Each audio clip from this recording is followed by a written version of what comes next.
Oh, she kind of does that jump.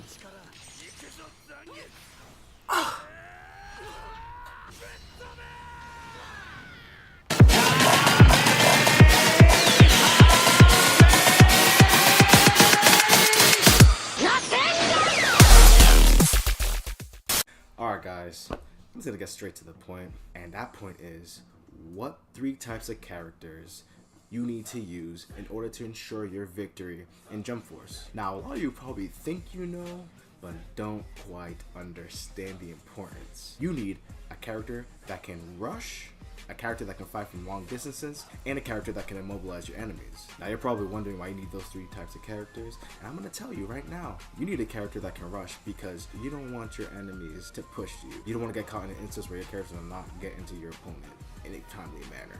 For instance, Goku. Goku in this game is really good at closing the distance between you and your opponent. His rush attack, the Kaioken, is really good at closing the distance really quickly, and it happens so quick that you don't even realize what's happening until it's actually happening to you. And that's something I really enjoy because it doesn't give the opponent time to react quickly. The only real way they can react is if they're already blocking before you pull off the Kaioken. And something I've realized while playing this game is if you use your special, it kind of locks the opponent in whatever action they're doing, and you cannot stop them.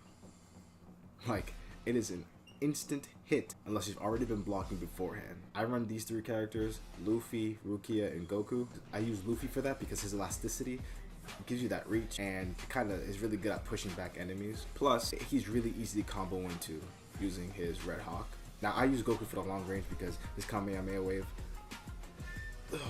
is really good at pushing the enemies. His attack forces the enemy to block, and if they don't block, they're going to get hit by the attack. Now, when they are blocking after you use Goku's Kamehameha wave, it gives you time to rush to your opponent and either get the grab, or because they're assuming that you're not going to be near them by the time the attack finishes, the opponent unguards, and it gives you that space to then combo and to do attack. And it's very useful, especially when you're in a tight pinch and you don't really want to be up in the enemy's face. If you switch over to Goku while, let's say, your life is really low, use his Kamehameha wave to get your opponent before they come in for the kill. Now, when Goku turns Super Saiyan, he's also a really good character to use for rushing, because when you use the Kamehameha wave in the regular Super Saiyan form, he instant transmissions behind or up into the enemy's face and uses the Kamehameha wave, which is pretty cool, but it also kind of, if the enemy sees it coming, is gonna mess you up.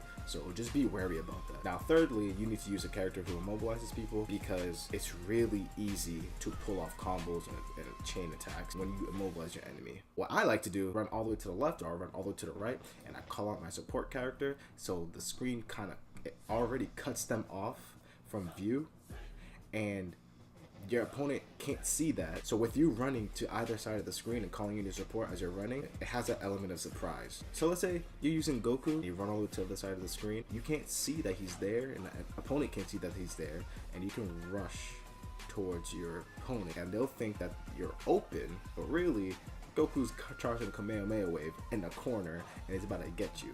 You gotta start thinking about these things. So I use Rukia to immobilize my enemies because she freezes the opponent right where they stand. So when Rukia uses her Sogen no Mai, she fires an ice beam that freezes the opponent. If you use a technique where you run to the other side of the screen while you call in your support and Rukia is doing that Sogen no Mai, she's going to freeze the opponent because the opponent's not going to see it coming, and that gives you time to either, one, use Goku to close the distance and use the Kaioken attack, or you can run in with Luffy, get a few combos in before you use the Red Hawk and blast your opponent away. Luffy has an attack that pushes your enemy away from you. The Gatling Magnum, it's really helpful catching your opponent off guard because it extends pretty far and it pushes your opponent all the way back. Keep that in mind. So with that being said, keep into account the kind of characters you're using, what their specials do, how easy it is to combo into your attack, how easy it is to combo into your specials, what's the range for each character that you're using, what specials hit from a distance, what special have to get up close, and that's how you'll win most matches in Jump Force. So really just keep in mind